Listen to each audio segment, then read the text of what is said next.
आज मैं आपको 2009 की एक अनोखी कॉमेडी, फैंटेसी और मिस्ट्री फिल्म सिंबल की कहानी सुनाने जा रहा हूं। तो ध्यान से देखिए और तैयार हो जाइए।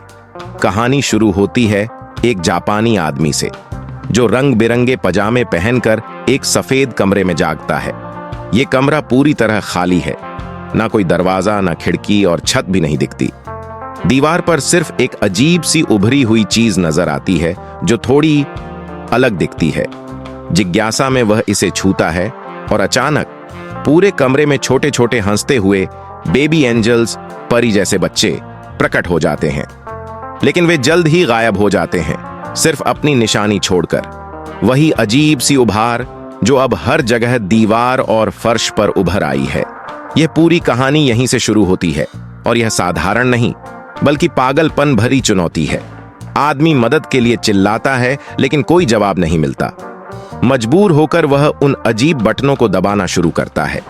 हर बार जब वह एक बटन दबाता है तो एक नया अजीब सामान कमरे में गिरता है।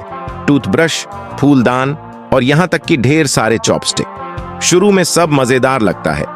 वह एक बटन दबाता है तो सुशी मिलती है। आखिरकार खाने को कुछ मिला। लेकिन जब उसे सोया सॉस नहीं मिलता तो उसका गुस्सा बढ़ जाता है। कई बार बटन दबाने के बाद सोया सॉस आता है, लेकिन तब तक वह सुशी खा चुका होता है। यह कमरा अजीब होने के साथ साथ उसकी सहन शक्ति की परीक्षा ले रहा है। घंटों के बाद कमरा सामान से भर जाता है। 3D चश्मा, अधूरी मंगा किताबें और बड़ा सा फूलदान जैसे कई चीजें उसके पास होती हैं। लेकिन फिर उसे पहली उम्मीद की किरण दिखती है, दीवार में छुपा हुआ एक दरवाजा। खुश होकर वह दरवाजे की ओर भागता है, लेकिन दरवाजा उसके चेहरे पर बंद हो जाता है। वह बार बार इसे खोलने की कोशिश करता है, लेकिन हर बार दरवाजा बंद हो जाता है। वह अलग अलग तरीके आजमाता है, फूलदान से लेकर सुशी तक का इस्तेमाल करता है, लेकिन सब बेकार। फिर कमरे में छत से एक रस्सी गिरती है। इस रस्सी से उसे एक नया प्लान सूझता है, टार्जन की तरह झूलकर दरवाजे तक पहुंचना। वह कई बार कोशिश करता है और अंत में दरवाजा खोलने में कामयाब हो जाता है। लेकिन एक और समस्या उसका इंतजार कर रही है। दरवाजे पर एक और ताला है, जिसे खोलने के लिए 3 अंकों का कोड चाहिए। उसे एहसास होता है कि ये नंबर अफ्रीकी आदिवासी के माथे पर लिखे हैं, जो कभी कभी दीवार से निकलकर दौड़ता है। अब उसे सही कोड दर्ज करने के लिए बार बार रस्सी से झूलकर उस दरवाजे तक जाना पड़ता है। हर बार यह चुनौती और कठिन होती जाती है। आखिरकार वह दरवाजा खोलने में सफल होता है, लेकिन तब तक वह खुद एक छोटे से बंद कमरे में फंस जाता है। वह हार मानकर बैठ जाता है, अपनी पुरानी यादों को सोचते हुए कि वह पहले कितना आजाद था। तभी उसे दीवार में एक दरार दिखती है।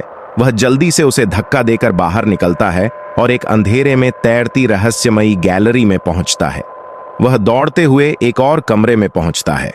इस बार कमरे में बड़े एंजल्स हैं और उनके बटन दबाने से धरती पर चमत्कार होने लगते हैं। फूल खिलते हैं, हाथी मरते हैं और इंसान चांद पर पहुंचता है। अब आदमी को एहसास होता है कि वह बटनों को बेतरतीब दबाने के बजाय सोच समझकर उन्हें इस्तेमाल कर सकता है। वह दीवार पर चढ़ने की कोशिश करता है और हर कदम पर धरती पर बड़े बदलाव करता है। वह ऊपर चढ़ते चढ़ते खुद भी उड़ने लगता है, जैसे वह फरिश्ता बन गया हो। उसकी यह यात्रा उसे भगवान जैसा बना देती है और अब वह दुनिया के सबसे बड़े फैसले करता है। अंत में वह एक आखिरी कमरे में पहुंचता है। दीवारों पर दुनिया के महाद्वीप बने होते हैं और बीच में एक बड़ा बटन, जिस पर लिखा होता है फ्यूचर। वह बटन दबाने के लिए हाथ बढ़ाता है और कहानी यहीं खत्म होती है। तो दोस्तों, ये थी एक अजीब लेकिन शानदार फिल्म की कहानी। अगर आपको यह पसंद आई हो तो चैनल को सब्सक्राइब करें और अगले वीडियो में फिर मिलते हैं।